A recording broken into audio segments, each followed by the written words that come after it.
E aí, pessoal do oitavo ano, tudo bem com vocês? Espero que estejam todos bem. Eu sou o professor Hidalberto, essa é a nossa aula 107 de matemática. E antes da gente começar, eu tenho alguns recadinhos para vocês, preste atenção. Não se esqueça de fazer as suas atividades, a atividade obrigatória que valida a sua presença nesta aula. Faça a atividade direitinho no Google Classroom para ficar tudo certinho, tá? Você precisa abrir o formulário, responder as questões, marcar a alternativa correta nas questões, clicar em enviar e marcar a atividade como concluída. Senão, o teu processo fica pela metade, tá bom? Então, cuide desses detalhes. Outra coisa, para você que não tem acesso ao Google Classroom, que acompanha as aulas só pela Aula Paraná, assista a aula, faça as anotações direitinho, faça a sua atividade leve na escola para fazer a conferência, para fazer a correção, tá bom? Dito isso, a gente já pode começar. Na última aula, o que nós vimos? Nós vimos variáveis estatísticas. Variáveis estatísticas são basicamente duas. A gente precisa entender o que é uma variável. Porque anteriormente nós falamos em equação, nós também falamos em variáveis. Quando nós estávamos estudando polinômios, nós também falamos em variáveis. Agora, em estatística, variável ganha uma outra ideia. É alguma coisa que a gente quer saber, né? Mas em estatística, consiste no quê? Em alguma característica, em alguma situação que eu quero pesquisar em um grupo de indivíduos ou um grupo de elementos, certo? Essas variáveis, elas podem ser de que jeito? Elas podem ser quantitativas, tá? Quando eu estou me relacionando com um número, certo? Ou qualitativas, quando eu estou pesquisando uma característica específica, que não é expressa em números, ela é expressa por palavras, por adjetivos, por qualidades, né? Então vamos dar um exemplo aqui de quantitativa. Quantas pessoas moram numa casa, por exemplo? Ou quantos alunos tem numa turma? Isso eu expresso em números, né? Agora, quando eu falo em qualitativa, cor dos olhos de um certo grupo de pessoas. A cor dos olhos de um certo grupo de pessoas, você não diz cor número 1, cor número 2, ou cor 3, você não expressa em números. Você vai expressar usando adjetivo, né? Usando adjetivo de cor. Cor azul, cor amarela, cor castanha, enfim, né? Se você tiver olho amarelo, manda um recado aí no chat para nós, para a gente saber, beleza? As quantitativas podem ser discretas ou contínuas. Discretas é quando a gente usa números inteiros para representar essas quantidades. 1, 2, 3, 4, 5, no caso, números positivos, tá? E contínuas, quando nós utilizamos números racionais que podem ser os inteiros ou não, tá? Então, por exemplo, a altura das pessoas de uma sala ou de um lugar.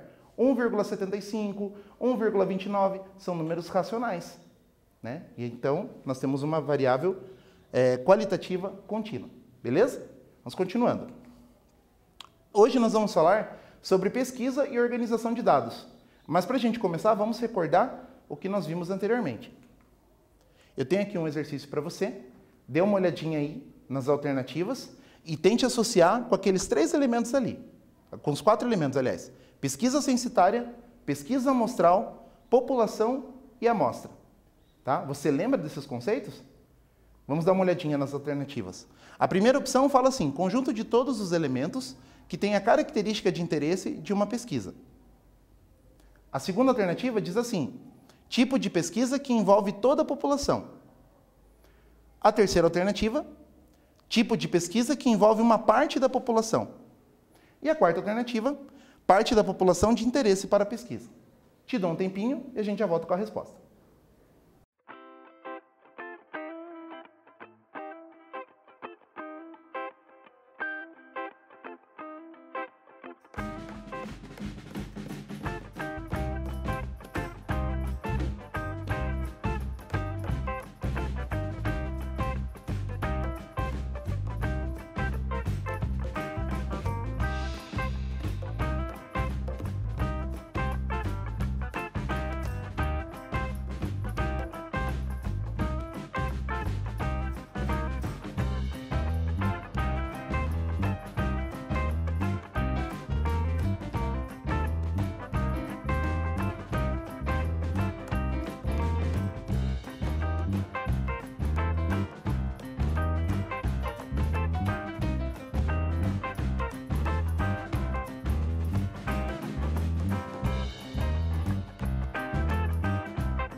E aí, pessoal, conseguiram responder esse exercício? Vamos conferir a resposta? Como que você chama o conjunto de todos os elementos que tem a característica de interesse de uma pesquisa? Lembrou? Bom, o conjunto de todos os elementos que tem a característica de interesse para uma pesquisa, a gente chama de população, tá? Cuidado, nós temos a ideia de população lá para geografia, ou mesmo a forma como a gente usa no dia a dia para falar de população, é uma situação. Agora, em matemática, em estatística, população é o conjunto dos indivíduos ou dos elementos, porque eu posso estar pesquisando, por exemplo, parafusos, a qualidade do parafuso que está sendo produzido. Aí não são pessoas, são elementos, né? Então, o conjunto de todas as pessoas, ou de todos os elementos em que eu vou avaliar uma característica, beleza? Então, a primeira é a número 3, população, certo? Agora a segunda, tipo de pesquisa que envolve toda a população. Se a pesquisa envolve toda a população, ela é uma pesquisa censitária. Então, aqui na segunda alternativa, nós vamos colocar o número 1, pesquisa censitária, certo? Terceira questão, tipo de pesquisa que envolve uma parte da população.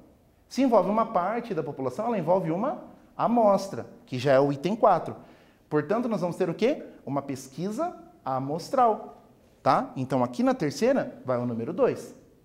E por último, parte da população de interesse para uma pesquisa. Se você tem a população e você vai pegar uma parte para fazer a pesquisa, você vai pegar uma amostra, tá? Então, é o número 4. Como é que ficou? 3, 1, 2, 4. Certo? Vamos continuando, então. Nós vamos falar sobre a organização da pesquisa estatística, e a pesquisa estatística ela é muito importante. Por quê? Nós vamos, a partir de um fenômeno que eu quero pesquisar, de uma característica que eu quero observar, nós vamos levantar alguns dados numéricos. E esses dados numéricos vão me fornecer outras informações, vão me permitir interpretar o contexto que eu estou pesquisando, certo? Então, como é que a gente faz isso? De onde que a gente começa a pesquisa? É só chegar lá e pesquisar qualquer coisa? Ah, eu quero saber a cor dos olhos do pessoal. Por quê? Por que eu quero saber a cor dos olhos do pessoal? Então, a pesquisa ela não começa aleatoriamente. Eu preciso, em primeiro lugar, de uma intencionalidade. Ou seja, eu tenho uma intenção com aquela pesquisa, eu quero chegar a algum lugar. Eu quero uma informação bem específica a respeito do que vai ser pesquisado. Então, a pesquisa estatística começa onde? Começa na intencionalidade. O que se deseja pesquisar? Qual que é o meu objetivo? Certo? Então, isso precisa estar muito claro. O segundo elemento da pesquisa estatística é o seguinte, a escolha da variável.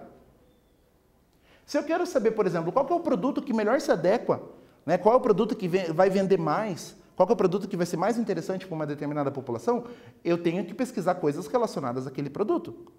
Então, a variável que eu vou escolher, ela tem que estar relacionada com isso, certo? Se eu quero saber, por exemplo, de que tamanho eu devo construir uma sala de aula para acomodar bem as pessoas, não adianta eu saber a cor dos olhos dessas pessoas. Então, eu tenho que estar atento com esses detalhes, tá? Eu tenho que escolher corretamente a variável que vai me dar a informação que me interessa, beleza? Escolha da amostra. A escolha da amostra é você saber de que maneira você vai escolher os indivíduos que você quer atingir, certo? Você tem que saber se você vai ter condições de fazer uma pesquisa censitária, ou seja, se você vai poder pesquisar todo mundo, ou se você só vai ter condições de pesquisar uma porção pequena. Essa porção, ela tem que me dar uma informação adequada. Por exemplo, se eu estiver estudando a média dos alunos de matemática de uma turma, se eu pegar uma amostra que tenha só os melhores alunos da turma, eu vou ter a realidade da turma? Não. Por quê? Porque tem alunos que vão melhor, que têm mais facilidade, tem alunos que têm mais dificuldade e às vezes não tiram uma nota tão boa, ou que não estudou, ou esqueceu de anotar alguma coisa por algum motivo. Mas se eu pegar só os que tiraram notas boas, eu tenho uma amostra verdadeira para o meu estudo? Não. Então, eu preciso pegar um pouquinho de cada parte, né? De quem foi muito bem, de quem foi mais ou menos, de quem foi mal, né? Escolha da amostra é um cuidado que a gente precisa ter. A pesquisa. Aí a gente vai perguntando, né? Tem a pergunta, tem o que a gente quer pesquisar, a gente vai atrás da amostra e vai observar, né? Vai fazer o levantamento. Por exemplo, eu quero saber a cor dos olhos, aí eu vou olhando, né? O fulaninho de tal tem cor azul, o fulaninho de tal tem cor escura, o fulaninho de tal tem cor castanha, assim por diante.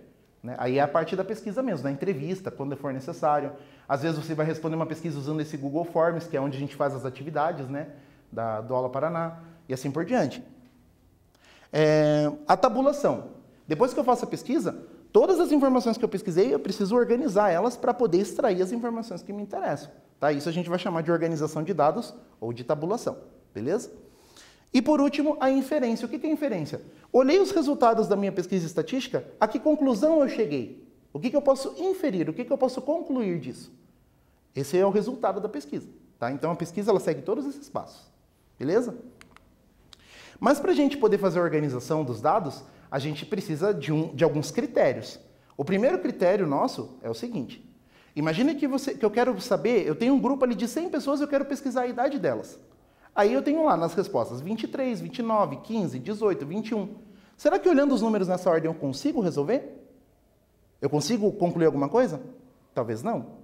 Então eu preciso organizar esses dados num rol. O que é o rol? É uma organização dos dados que eu tenho. De que maneira? Ou vai ser por ordem numérica crescente ou decrescente, ou vai ser por ordem alfabética, se forem dados qualitativos. Eu preciso de uma maneira de organizar esse rol. Tá? Então agora você anote o que o professor colocou ali na tela para a gente poder continuar.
E aí, pessoal, anotaram tudo?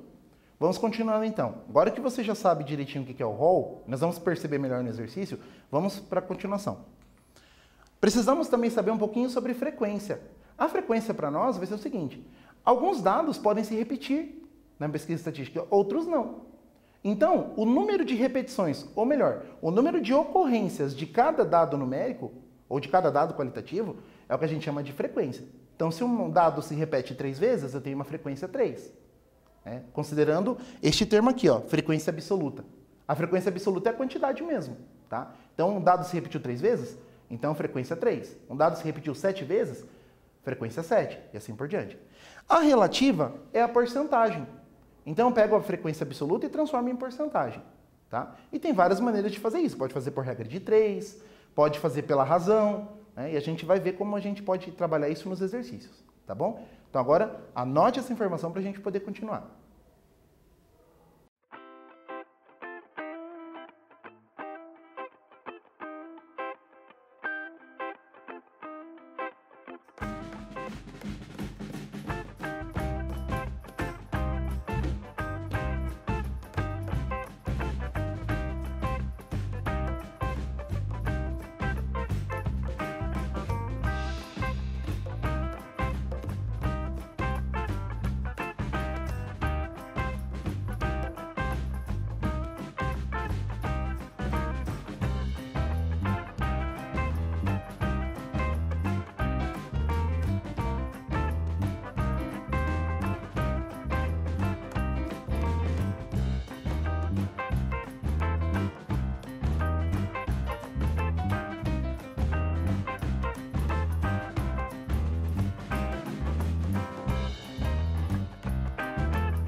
Agora que vocês já notaram isso, vamos continuando.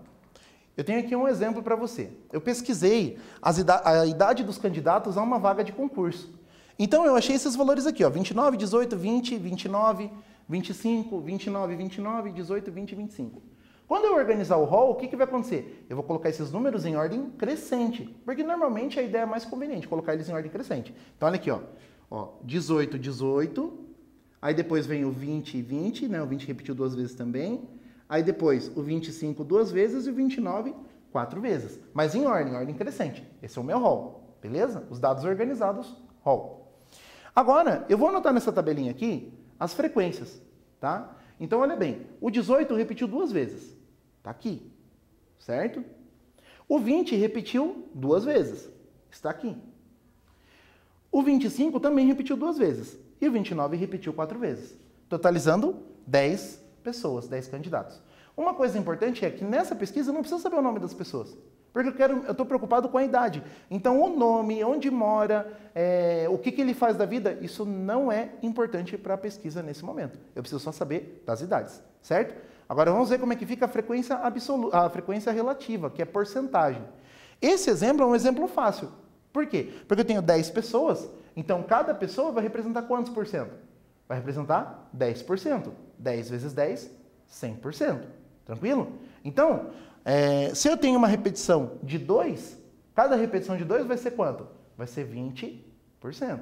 Ou então você poderia fazer 2 sobre 10 e transformar em porcentagem. Vai ficar 20 sobre 100. Tá? Ou fazer regra de 3 também.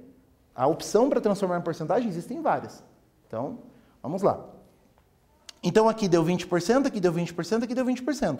Aqui, como deu 4 e cada pessoa representa 10%, então eu tenho 40%. E ao todo eu vou fechar quanto? 100%. Certo? Tranquilo? Vamos continuando então. Agora é a sua vez. Nós pesquisamos o número de acertos nas questões de matemática de certa prova com 10 questões e obtivemos os seguintes resultados. Então, os resultados estão aqui. Perceba que eles não estão em ordem nenhuma. Tá? O que você vai ter que fazer? Organize o rol, coloque eles em ordem e construa uma tabela contendo as frequências absolutas e relativas dos dados obtidos. Tá? E eu já volto com a resposta.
Então, pessoal, conseguiram resolver o exercício?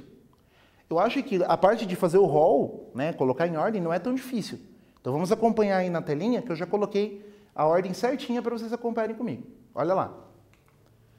Então, aqui ficou de que maneira? 2, 3, 3, 4, 66 7777 888 9999 10 10 e 10. Então veja, eu coloco no hall todas as repetições, eu preciso fazer isso, tá? Não pego só os dados que apareceram, eu preciso colocar todos eles, todas as repetições bem certinho, tá bom? Agora a gente vai continuar com a construção da tabela aqui no quadro, dá uma olhadinha. Eu coloquei aqui em amarelo todos os dados aqui, todo o nosso hall em ordem certinho, ok? Então ele está todo aqui. Agora eu vou tabelar isso aí. Então olha só, vou começar pelo 2. Quantas vezes o 2 apareceu? Uma vez. Então, frequência absoluta, uma vez. Quantas vezes o 3 apareceu? O 3 aparece 2 vezes. Então, coloco aqui o acerto 3 e eu coloco 2 vezes. Certo? Quantas vezes o 4 aparece? O 4 aparece uma vez só. Então, e daí nós temos acerto 5? Não, então não preciso colocar, vou pular para o 6. Ó, o 6 aparece quantas vezes? 2 vezes. E o 7? O 7 aparece 4 vezes. Opa, vou colocar o 7 aqui e 4 vezes aqui. E o 8? O 8 aparece 3 vezes. Certo? O 9 aparece 4 vezes. E o 10 aparece quantas vezes? 3 vezes. Faltou uma linha aqui. O 10 aparece 3 vezes. Tá? Agora, como que eu vou calcular a porcentagem? Calcular a porcentagem, nesse caso, é um caso ainda simples. Por quê? Porque eu tenho 20 pessoas. Tá? Então, olha só. 20 pessoas é quantos por cento? 100%. E daí, cada pessoinha representa quantos por cento? X. Multiplica aqui, ó, nós estamos resolvendo uma regra de 3. Eu faço por regra de 3 porque é uma maneira que resolve todos os problemas. E você já vai recordando também. Então, ó, 20 vezes x é 20x e 1 vezes 100 é 100. Então, x igual a quanto? 100 por 20. Como x está na coluna da porcentagem, então eu vou ter 5%. O que eu quis concluir? Que cada pessoa dessa pesquisa representa 5%. Sempre que eu tiver um grupo de 20, vai representar 5%. Então, olha só. Uma pessoa vai ser 5% de frequência. 2 pessoas vai ser quantos por cento? Vai ser 10%. E 3 pessoas vai ser quantos por cento? Vai ser 15%. E 4 pessoas vai ser 20%. Quanto que dá isso? Se você somar aqui as frequências, vai ter que dar 100%. Se você somar aqui as frequências absolutas, vai ter que dar 20%. Certo? Então, aqui nós temos a distribuição das frequências bem certinho. Confere aí. Acertou? Conseguiu? Não é difícil, né, pessoal? Na verdade, o que você precisa é ter esse costume, né? De pensar ali, treinar um pouquinho a questão das porcentagens, que é onde você pode encontrar um pouco de dificuldade. Agora nós vamos ali para a tela, conferir a correção para ver se está tudo certinho. Beleza? Então aqui nós temos o hall, né? Que já tínhamos feito antes. Aí as repetições eu vou anotando aqui na tabela. Certo? Como aqui eu fiz a conta de uma outra maneira, ó, 1 em 20 é igual a 0,05, transformei em decimal. Multiplicando por 100, a vírgula desloca 2 para a direita, eu vou ter 5%. Então, ali, o 2 vai ser 10%. Aí, a minha tabelinha toda está aqui. 5%, 10, 5, 10, 20, 15, 20 e 15%. O que nós vimos hoje? Hoje nós falamos da organização da pesquisa estatística. Isso é uma parte da matemática muito importante, porque muitas coisas são observadas, concluídas e feitas a partir do que a estatística pode indicar para nós, através das pesquisas. E nós vimos também hall e frequência. O hall são os dados numéricos organizados numa certa ordem e a frequência é o número de repetições de cada dado. Tá bom? O que nós vamos ver na próxima aula? Nós vamos continuar falando da organização da pesquisa estatística, tá? Em dados estratificados. Ou, como a gente vai chamar na próxima aula, intervalos de classes. Ou seja, porções, tá? Quando eu tenho extrato com S, ou estratificado com S, eu tenho o quê? Porções, partes, pedaços dessa minha população, beleza? Então tá aqui, ó, extratos são partes, tá? Te espero na próxima aula Faça as atividades direitinho e até lá.